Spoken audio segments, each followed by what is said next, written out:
The date is June the 13th, 1994, and the time is 13:35 hours. And we're here with OJ Simpson. Is that Orenthal James Simpson? 911 emergency. Can you get someone over here now, please? Well, okay, what does he look like? He's OJ Simpson. I think you know his record. First of all, he broke the back door down to get in. The body of 34-year-old Nicole Brown Simpson, ex-wife of OJ Simpson, was found after midnight on the sidewalk outside her West Los Angeles home. These two young people didn't deserve to die, and they didn't deserve to die in that manner. Simpson told police he was in Chicago at the time of the killings. Los Angeles Police Department hastens to add there is a presumption of innocence, and that's very important. Police escorted him to the rear of the building, and a short time later, Simpson was seen in handcuffs. There is a rather amazing story developing in Los Angeles this hour, where California Highway Patrol is in pursuit of a white Ford Bronco, a car that was reported to be one that might contain O.J. Simpson and a friend earlier today. Police will not say whether Simpson is a suspect in the killing. All right, Mr. Simpson, would you please stand and face the jury? It doesn't fit. If it doesn't fit, you must acquit. In the matter of the people of the state of California versus Orenthal James Simpson, we, the jury, in the above entitled action, find the defendant, Orenthal James Simpson, not guilty of the crime of murder. That you will not ask me another question about the case. I will never ask you again. We won't have to talk about it anymore. Just did you do it? No, I didn't. This is OJ Simpson in his words, where we look at the words that OJ Simpson used in his statements to the police the day after his ex-wife Nicole was brutally murdered, using the actual recording of the police interview. This is episode 2. You don't need to be a genius to know that. If you haven't heard episode 1, you should start there, otherwise you'll have missed quite a bit. Episode 1 covered how OJ answers factually.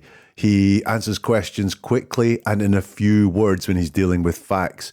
We looked at how OJ dealt with his separation and his divorce, his relationship with Nicole. We noticed some discrepancies in his timelines, and he seems to be trying to paint an image of a split that both parties had accepted. And also how OJ dealt with questions about his previous domestic violence incidents and how he played them down. He even lied at points about them. And we also noted that OJ, when he's stressed around what he's talking about, tends to begin his answers with a noise like ah, or mm-hmm, or In this episode, we will look at what OJ says he was doing at the time that Nicole was murdered.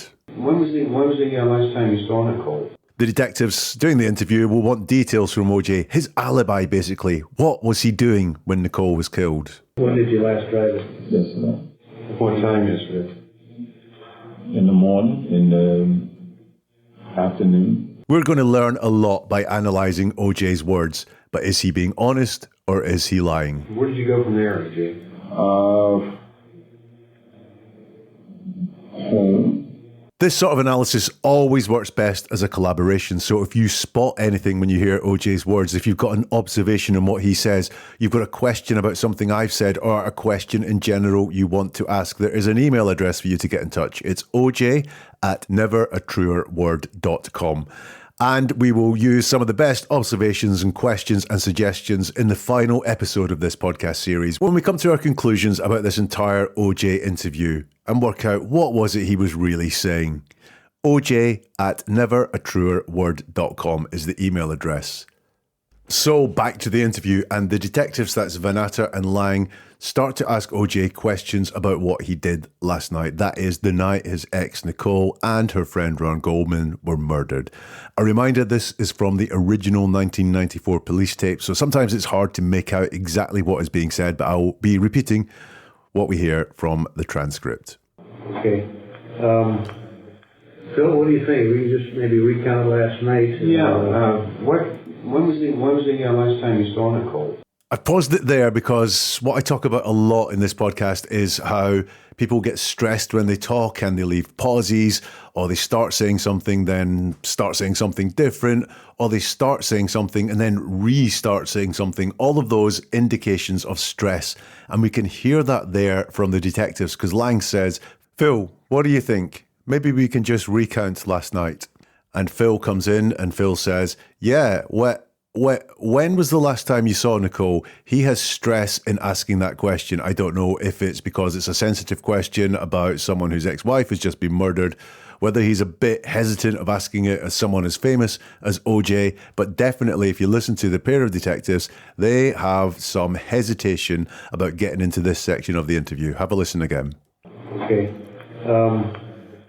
Phil, what do you think? We can just maybe recount last night.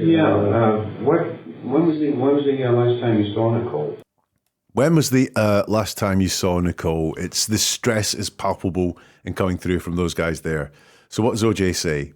When was the last time you saw Nicole? We were leaving the dance recital. She took off, and I was talking to her parents. Vanessa says, when was the last time you saw Nicole? And Simpson says, we were leaving a dance recital. She took off, and I was talking to her parents. He doesn't directly answer the question because he's asked when he last saw Nicole. And he doesn't even say where it was. He just says what was happening at the last time he saw Nicole. So he doesn't directly answer the question, which is a marker that something more might be going on. It's very easy to give a time or even say at the end of the dance recital, but he says we were leaving a dance recital. So he's telling us what was happening when he last saw Nicole, not when he last saw Nicole. Also, just bear this one in mind. We were leaving a dance recital. She took off and I was talking to her parents. He says that was the last time he saw Nicole. He will contradict that later on in this interview.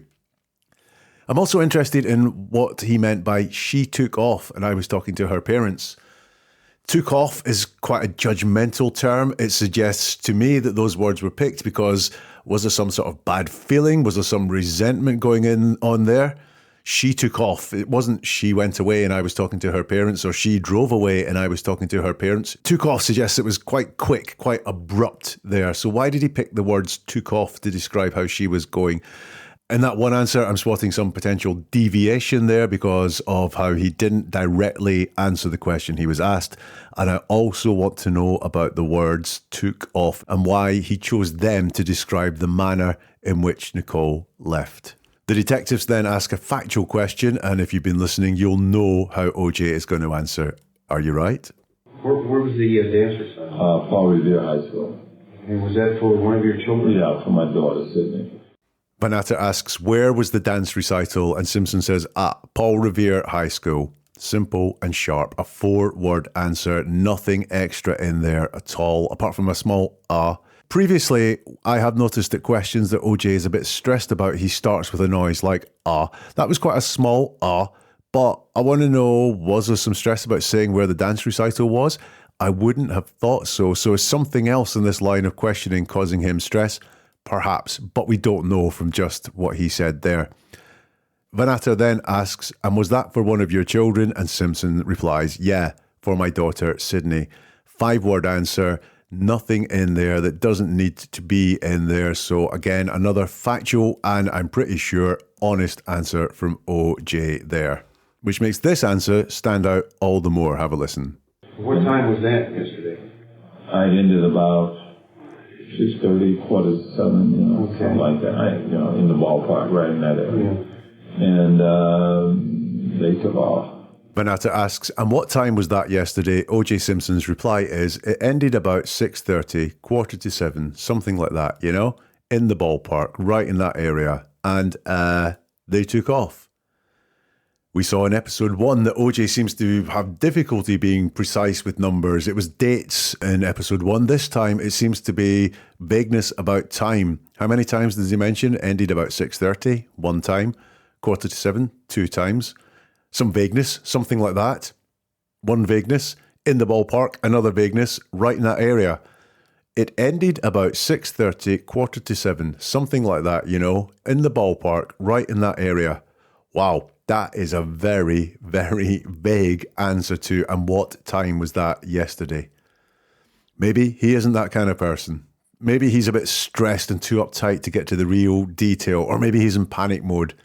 Or potentially he's buying himself wiggle room. Remember verifiable facts? He was dead straight with which school the dance recital was at, because if he gets caught lying about that, he would be in big trouble and under a lot of suspicion. If he's caught being deceptive around the time that he left, then again, the same thing. He may be under a lot of suspicion. Why wasn't he precise with the times?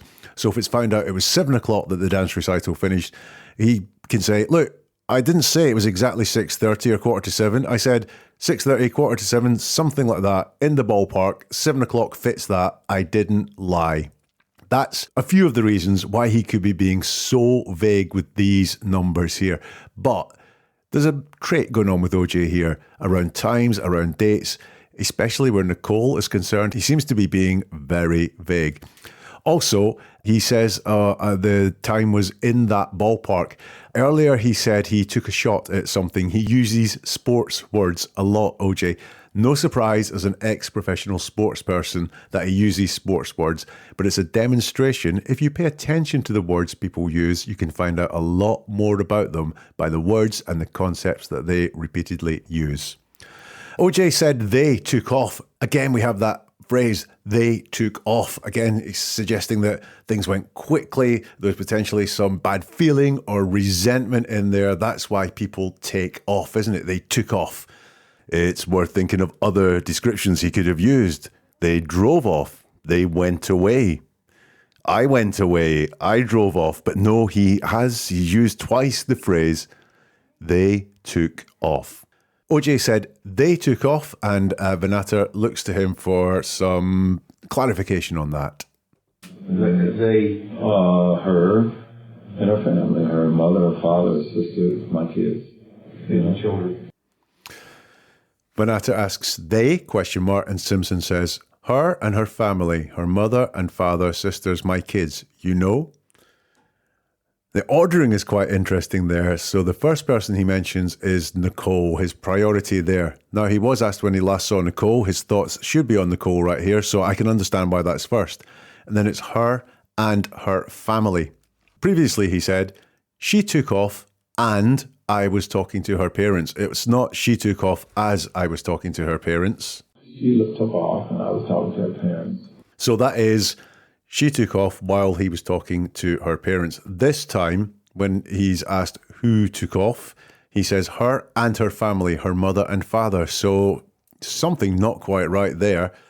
Then he adds in sisters, and then he adds in my kids, you know. Interesting, it's not our kids, but my kids. He's giving himself ownership of those kids. It's not something that conceptually here he is sharing with Nicole. And interesting that my kids come at the end of everyone that went away. I get that Nicole came first, but Nicole, the kids, her mum, her dad, I would maybe expect the kids to be further up his ordering than that. But no, his answer is her and her family.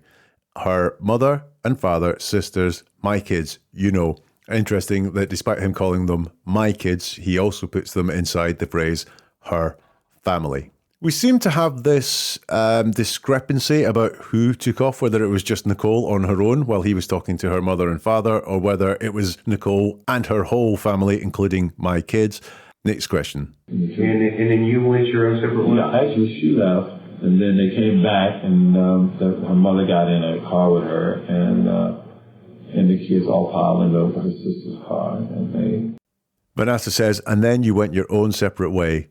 And Simpson says, yeah, actually, she left and then they came back and her mother got in the car with her and the kids all piled into her sister's car and he trails off.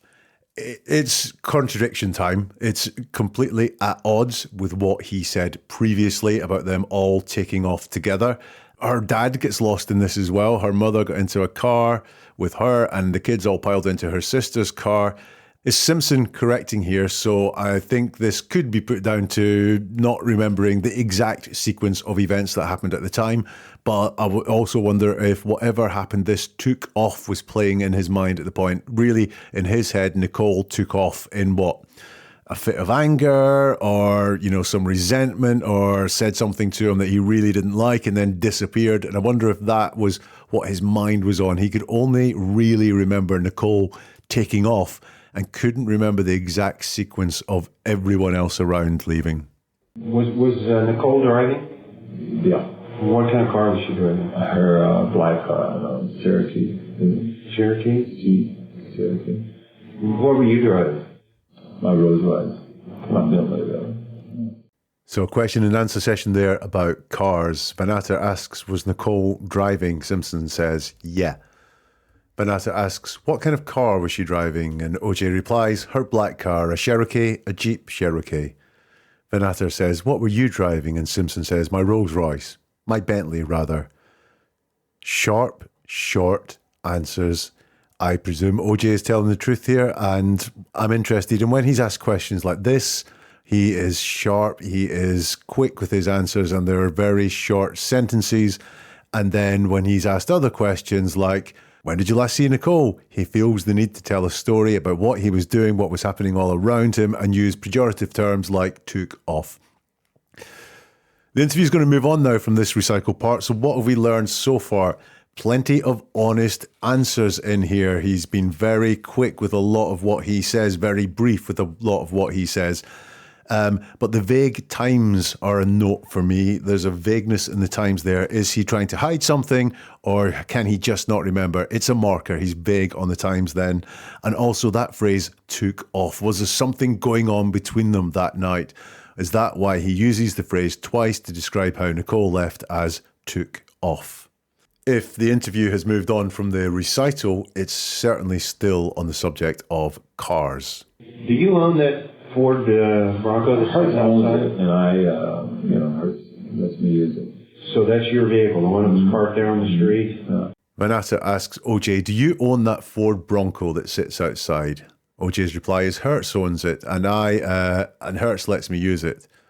He's then asked, so that's your vehicle, the one that's parked there on the street? And Simpson says, And we have that answer again, where he doesn't say yes, he doesn't say no, he says And I get the feeling now when OJ says it's not so much that he's holding something back, but he's processing things internally and making this noise while that processing goes on. There's apprehension, I think, potentially around what comes next. After he's confirmed that it's his vehicle, and let's be honest, he's going to have to confirm that it's his vehicle because factually it is his vehicle. Does he know something that could come next is sensitive? Is that why he's saying, I'm going to add vehicles or the Bronco to the list of things that OJ is potentially sensitive about? Benatar asks him more about the car. It's actually owned by Hertz. Ford. Who's the primary driver on that? You? I drive it. The housekeeper drives it. It's kind of a all-purpose type vehicle. It's the only one that my insurance would allow me to let anybody else drive. So we've got some more factual, quick answers from OJ there. Benatar says to him, and is actually owned by Hertz. OJ replies, Hertz, yeah. Benatar then asks, who's the primary driver on that? You? And OJ says, I drive it. The housekeeper drives it. It's kind of a... And we'll notice there, OJ's asked, who's the primary driver on that? Is it you? And he doesn't say, yes, it's me. He has said before that it's his car, even though he says it's owned by Hertz. OJ doesn't say, yeah, I'm the primary driver. He says, I drive it. The housekeeper drives it. It's a kind of... And Benatar interrupts and says, all-purpose vehicle. And OJ replies back to him with the words he's just been told. All-purpose, yeah. It's the only one my insurance will allow me to let anyone else drive. So once again, OJ's on this Bronco. The stress was there earlier with the And now when he's asked who's the primary driver of that car, he seems to want to share who could be driving that car at any time. I drive it, the housekeeper drives it. What I'm interested in is when OJ says, it's the only one, that is the only vehicle my insurance will allow me to let anyone else drive.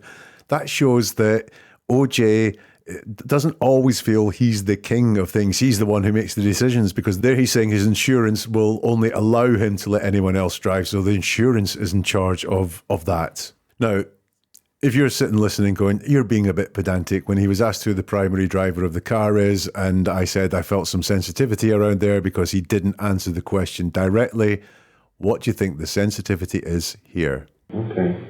When you drive it, where do you park it at home? All the depends. You know where it is now? It was in the street or something. Always park on the street. You never take it in behind the Well, rarely. I mean, I'll bring it in, after I come from golf and switch to stuff, and stuff like that. I did that yesterday, Quite fuzzy that, so let's go through it. Lying asks OJ, when you drive it, where do you park it at home? And OJ replies, it depends. Lying says, where is it now? It was in the street or something. And OJ says, I always park it on the street. Previously, he's been asked, where do you park it? And he says, it depends. He doesn't say somewhere on the street or wherever I can get it parked on the street. He just says, it depends. When Lying says, where is it now? It was on the street or something. OJ says, I always park it on the street. Lying says, you never take it in there. And he goes to say something, but OJ answers very quickly. Cuts him off. He's got this answer ready to roll. And he says, oh, rarely. I mean, I'll bring it in. Then there's something I can't quite make out. And switch the stuff, and stuff like that. I did that yesterday, So from that, he interrupted. He was too eager to tell a story. So I see the car and where that car is as sensitive. Again, OJ, in that last answer, he offers more information, things that he wasn't asked about. He says he brought the car in yesterday and he switched stuff and stuff like that. So stuff twice. Why stuff? Stuff is such a vague word. It doesn't mean anything. It doesn't even allude to anything. Is he using stuff because he's making this up? He doesn't have the truthful words, so he defaults to stuff. Or does he not want to say what it was that he was switching in the car yesterday, so he hides it behind the word stuff and stuff like that? He did it twice. But too eager to give an answer there, so I think there's some storytelling going on in here, that he's got something prepared that he wanted to get it out. And also the fact that he offers that he brought the car in yesterday, even though he wasn't asked when he did that. He was only asked if he ever brought the car in. The car, the Bronco, that I feel is causing some stress to OJ in his words, continues to be the focus of the detective's questions. When did you last drive it? Yesterday. What time yesterday? In the morning, in the afternoon. Okay. Lying says, when did you last drive it? And OJ replies, yesterday. A direct and one-word answer. We've said this is how OJ tells the truth, and no reason. In fact, OJ's told us several times he drove the car yesterday, but it's not very helpful, is it? When did you last drive the car yesterday? So Vanata presses to get something more. What time yesterday? And OJ replies, in the morning, in the, long pause, afternoon. Now, he was asked what time he last drove that Bronco yesterday, and OJ does not directly answer that question. He gives his driving schedule, and he even needs to think about that in the morning and in the afternoon. Certainly doesn't mention driving the Bronco at night, and I want us to remember that. That's the end of the questions about the car, and I see real sensitivity from OJ around that car. He's vague on some of his answers, and he's slightly evasive or deflective around some of the answers as well, especially ones around the time again. So is it the car he's sensitive about? Is it the timings that he's sensitive about? Or it could be both. When he's asked about the car, who owns it, he's direct, and when he's straight. When he's asked where he parked it or when he drove it, he is evasive. And remember, in this interview, these questions are as much about what he was doing the previous night when Nicole was murdered as it is about where a car was parked or when he used it. It's the first time the questioning has got towards the events of last night, the murders of last night, and I'm starting to see deflections. So I'm adding car and timings again to the list of sensitivities that OJ is displaying. The interview takes another turn now, and it moves back to that dance recital. Okay, you left her, you're saying about 6:30 or 7, or she left the recital? Yeah. And you spoke with her parents? Yeah, we were just sitting there talking. Vanata says, okay, you left her, you're saying, about 6:30 or 7, or she left the recital. OJ says, yeah. You'll notice that this was a or question. You left her about 6:37, or she left the recital, and OJ says, yeah. He doesn't really clear that one up. And Vanata says, and you spoke with her parents, and OJ says, yeah, we were just sitting there talking. So he's quite straight with his answers, but the word just, we were just sitting there talking, could be downplaying. When someone uses the word just to describe what they were doing, you'll usually find there's a bit more going on than what they're saying. The word just is doing some downplaying there. Was there more happening? Were they doing more than just sitting there talking? Was something else said? That would be the questions I would have on the back of we were just sitting there talking as an answer. Okay, what time did you leave the recess? Right about this. We were all leaving. Then. And her mother said something about me joining them for dinner. And I said, no thanks. Benata says, okay, what time did you leave the recital? And it's OJ Simpson. It's a question about times. It's not going to be exact. And OJ says, right about that time. We were all leaving. We were all leaving then. Her mother said something about me joining them for dinner, and I said, no, thanks. Once again, vague on time. But note in the previous question, the detective said that you're saying it was about 6:30 or 7, and OJ says, yeah. Actually, the detective has moved the time to 7. 6:45 was the latest time that OJ gave. The detective has said 6:37. OJ doesn't push back on that time change. So these times are really vague in him. I mean, OJ has been fairly straight so far, but when asked what time did he leave the recital, he's vague right about that time. And then he gives this impression, we were all leaving then. And he tells a story about being invited for dinner, which has nothing to do with the question, what time did you leave the recital? Again, I think he's been painting this picture about two people who'd split up but were still getting on, especially around the kids. So is that why he feels it's important to say her mother said something about me joining them for dinner? Notice it's only said something about me joining them for dinner. OJ, I'd hate for you to join us at dinner, falls into the said something about that category. And OJ, we're all off for dinner, but we don't want you to come. That would be her mother saying something to him about them joining for dinner. So I think what we've got here again is OJ wanting to portray a picture that everything's fine, that mother wanted me to join them for dinner. But he doesn't use those exact words. Why not? Why is his language vague and non-committal? It convinces me that OJ is wanting to paint himself and Nicole and Nicole's family as joined up, all getting on, no issues here, no issues at all. I've dealt a lot with OJ's stress responses, the sounds he makes at the start of answers that he's sensitive or stressed about in this police interview. There's a familiar sound coming, one that we've noted before. Where did you go from there, OJ?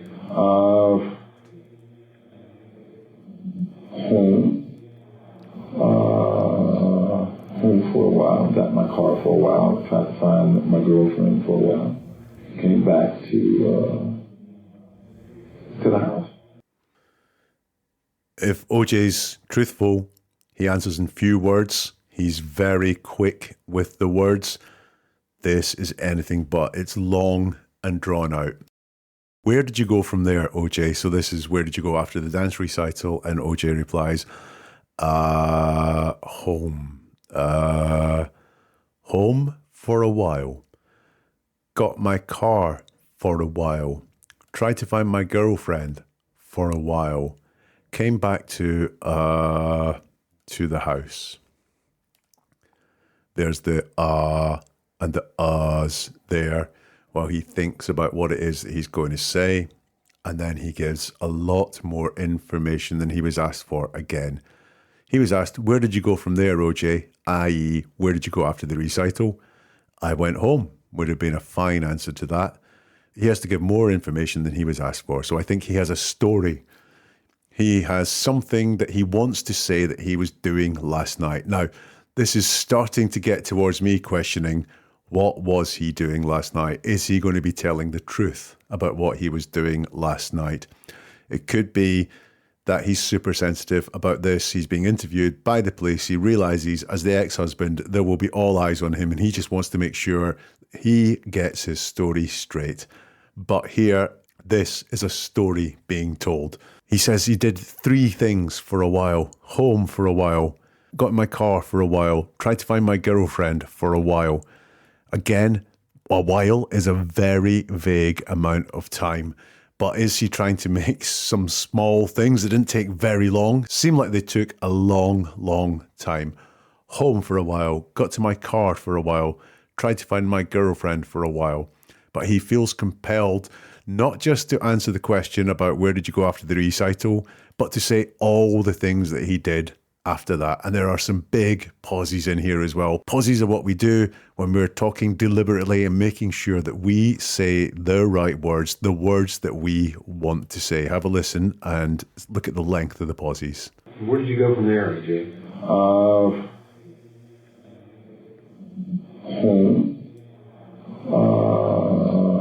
Home for a while. Got in my car for a while. Tried to find my girlfriend for a while. Came back to the house. That last answer has put me on alert for deception, so let's carry on with the interview. Who was home? Cato. Cato? Yeah. Anybody else? Was your daughter there? Arnell? Isn't that her name? Arnell. So what time do you think you got back home? Actually, physically got home? 7:something. Vanata says, who was home when you got home? And OJ replies, Cato. A sharp, one-word answer. Vanata says, Cato. Anyone else? Was your daughter there? Arnell. OJ says, no. Vanata says, isn't that her name? Arnell. Simpson says, Arnell. Yeah. So we've got some questions coming through here where OJ answers with 1 or 2 word answers. Very quickly, no pauses, no ums, no ahs. Again, I think OJ is in truthful mode here. Cato was home when he got home. Arnell was not home when he got home. He has no problem giving these answers, and he doesn't feel a desire to answer more than he was asked, and he doesn't feel the desire to paint a picture with the words that he uses when he's asked those questions. And then Vanata asks a time question. What time do you think you got back home? Actually, physically got home. And OJ replies, 7-something. That covers an entire hour. 7-something. Very, very vague around times again. And if you think that was vague, how much can you spot in OJ's next answer here? 7-something? Yeah. And then you left and... I'm trying to think that I leave. I'm always, I had to run and get my daughter some flowers. I was actually doing the recital. So I rushed and got her some flowers. And I came home and then I called Paula as I was going to her house and Paula wasn't home. Vanata says 7-something and then you left and OJ says, yeah, I'm trying to think, did I leave? You know, I had to run and get my daughter some flowers. I was actually doing the recital, so I rushed and got her some flowers, and I came home, and then I called Paula as I was going to her house, and Paula wasn't home. So he has to think, did he leave the house? And you'll notice here, he stutters twice when he says the word I. When we use the word I, it's very personal. We're being honest about ourselves, or we should be being honest about ourselves. And some people have real trouble attaching that I to a lie. So if I say I'm female, you'd know that's a lie. I have trouble connecting that to my lie. I got up at 8 o'clock this morning. I have trouble connecting myself to that lie. So OJ stutters on a couple of I's there. Which ones are they? What does he have problems connecting himself to? He says, yeah, I'm trying to think. Now, it's not I'm trying to think. So he was going to say something else there. I. What was he going to say? And then he says, and I came home. And I think there's something there that is causing him stress. When he says, I came home, what is it about going home that was causing him stress? OJ's asked, he got back at 7-something and then you left. And OJ's first reply is, yeah. And then he backtracks. So he says, I'm trying to think. Did I leave? You've already said yes, and now you're trying to think. Your automatic response, OJ, was yes. And now you're saying, I'm trying to think. Did I leave? You know, I had to run and get my daughter some flowers. I was actually doing the recital, so I rushed and got her some flowers. And I came home. And then I called Paula as I was going to her house, and Paula wasn't home. I don't understand the flowers bit. There are ways I can make logical sense of it, so I'm not going to go too close to that flowers bit. What else interests me here is I called Paula as I was going to her house, and Paula wasn't at home. Now, this is 1994. Mobiles weren't in wide use then, so back in the day, if you didn't know, you had to call someone's phone, which was at home, and they may or may not answer it. What is interesting here is that OJ says, I then called Paula as I was going to her house, and Paula wasn't home. He doesn't say he didn't speak to Paula or Paula didn't answer. He says Paula wasn't home. And he doesn't say how he knows Paula wasn't at home. Was there no reply? Or was there an answering machine message that said Paula's not at home or not? I'm interested in that. Doesn't feel realistic to me. Not Paula didn't answer, but Paula wasn't home. So we're at the end of the section of asking OJ about how he got home, what happened when he was at home on the previous night.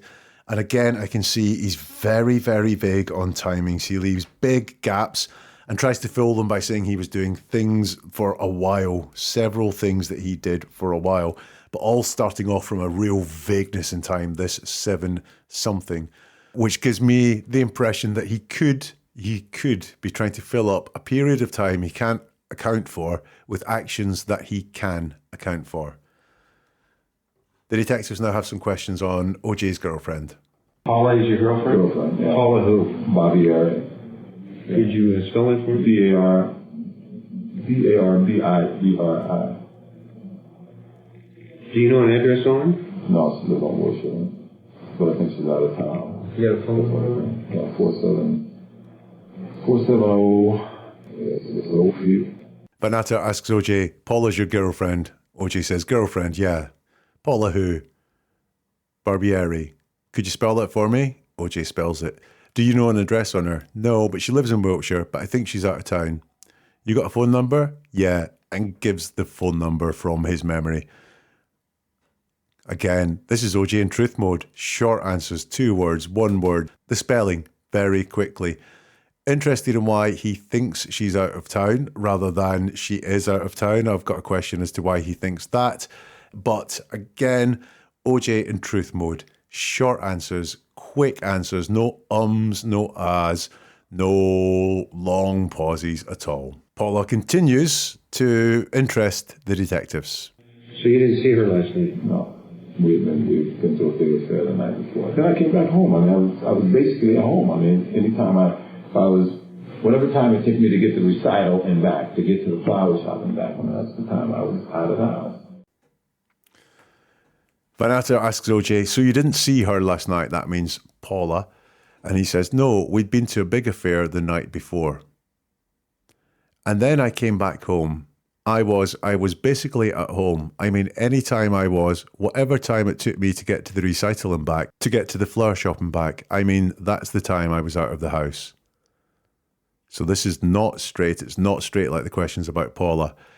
He's asked a question about, did you see Paula last night? And he says, no, we'd been to a big affair the night before. And then he goes on to talk about things he was not asked about being home last night, the night of the murders. And then I came back home. I was basically at home. Basically is a word to watch. When someone says they basically do something, that means they did it or kind of did it, but there was a lot more going on as well. So when OJ says he was basically at home, that means he was at home, but he did something else as well. And he does qualify that by whatever time it took me to get to the recital and back, to get to the flower shop and back, that's the time I was out of the house. And that's one to keep an eye on in your life. If someone tells you they basically did something, there's more going on behind it. Sometimes the person will reveal what more was going on, like OJ did there. Other times they will use basically to hide something. OJ says, I was basically at home. I mean. OJ has used I mean in lying before. In episode 1, he said, no, he wasn't arrested. I mean, we did have a big fight. And I mean, I put a marker down next to that when I heard it, and he's using I mean here.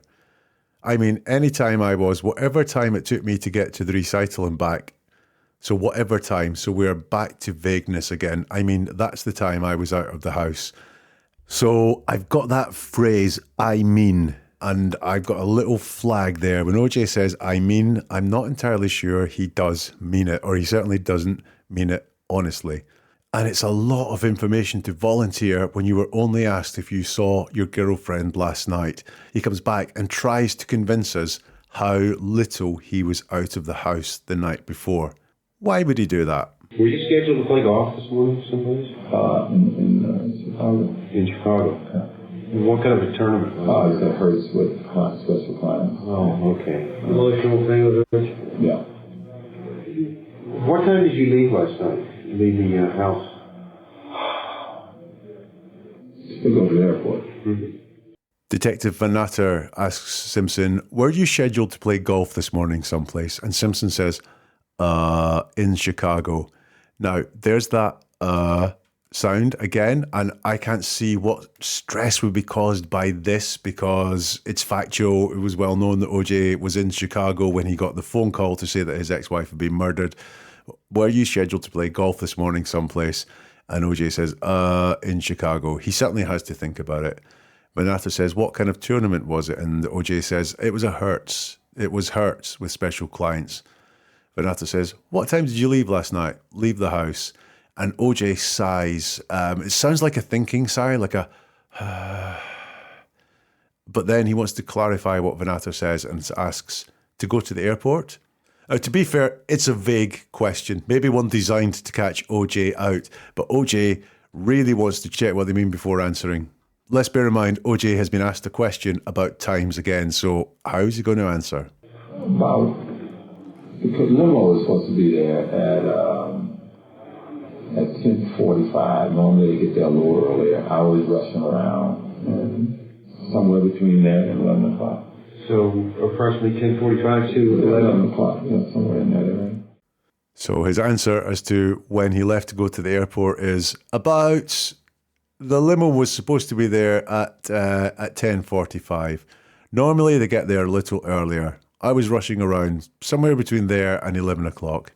Van Natter tries to pin him down to a more definite time. So approximately 10:45 to 11, and OJ says 11 o'clock, yeah, somewhere in that area. So at least he's been pinned down to a 15-minute time window with this, although I guess there's witnesses to the fact that he did get in the limo 10:45 to 11, so there's not going to be a lot of wiggle room in there.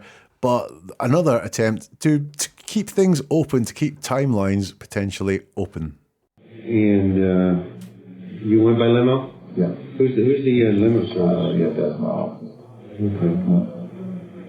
You converse with the driver at all? Did you talk to him? Yeah, he's a new driver. Normally I have a regular driver driving, but converse just... Remember his name? Rushing? No. It's about rushing to the airport, about living my life on airplanes and hotels, that type of thing. Van Natter asks OJ, and you went by limo? And Simpson says, yeah. Who's the limo service? OJ replies, you'll have to ask my office. Then Lang says, did you converse with the driver at all? Did you talk to him? And OJ, I can't make out the first word. It's either a no or a yeah. I know that's not very helpful when we're analysing someone's words, so let's ignore that. He was a new driver. Normally, I have a regular driver I drive with and converse. No, just about rushing to the airport, about how I live my life on airplanes and hotels, that type of thing. Don't think there's anything malicious going on there. I think that he has his regular driver that he maybe talks more in depth with, and this was a new driver, so they talked about things on the surface like rushing to the airport, living his life on airplanes and hotels. For everyone who's waiting for it, we have an OJ precise time. What time did your plane leave? 11:45. The plane took off. He's asked, what time did the plane leave? And OJ replies, 11:45, the flight took off. What airlines was it? American. And it was 11:45 to Chicago. What airline was it? American. And it was the 11:45 to Chicago? Chicago. OJ in sharp, direct, factual answering mode. Not adding in anything he hasn't been asked, not trying to paint any stories, just answering things factually. But this is going to take a bit of a swing now because they're going to ask about the car again. So yesterday you did drive the white Bronco. If you've listened closely to the first two episodes, you will be intrigued by OJ's answer to this. And you can hear OJ's reply to that question in the next episode. Along with him talking about how he was bleeding on the night of the murder, what made him bleed on the night of the murder, and what he says he was doing at the time the murders happened. So to recap on what we've learned in this episode, I think there was some bad feeling going on at that recital, hence the took off phrase that's repeated. OJ's very vague on times. From the end of the recital on, he seems to not want to pin himself down to very precise times. He shows a lot of sensitivity around the car as well, especially the white Bronco. and they are going to ask him about the white Bronco again at the beginning of episode 3. So where's your thinking at now? The more people you involve in this, the richer the conversations you can have. So you don't need to do it all alone. You could share this podcast with your friends or your communities and discuss your thoughts and ideas with them as well. You will find the conversations you have with other people after looking at something like this fascinating. You can also discuss it here. oj@neveratruerword.com is the email address. That's oj@neveratruerword.com. I'd be delighted to hear your thoughts, your questions, and your observations on the words you've heard in this episode, and we'll include some of the best ones in the final episode of this podcast series. If you go to connect.neveratruerword.com, you can share your thinkings on social media. The email address and that website address, they're in the show notes. And there's some bonus OJ content on the Never a Truer Word Facebook group. If you go to connect.neveratruerword.com, you'll find a link to join that Facebook group and get involved in the discussion on some bonus words from OJ Simpson.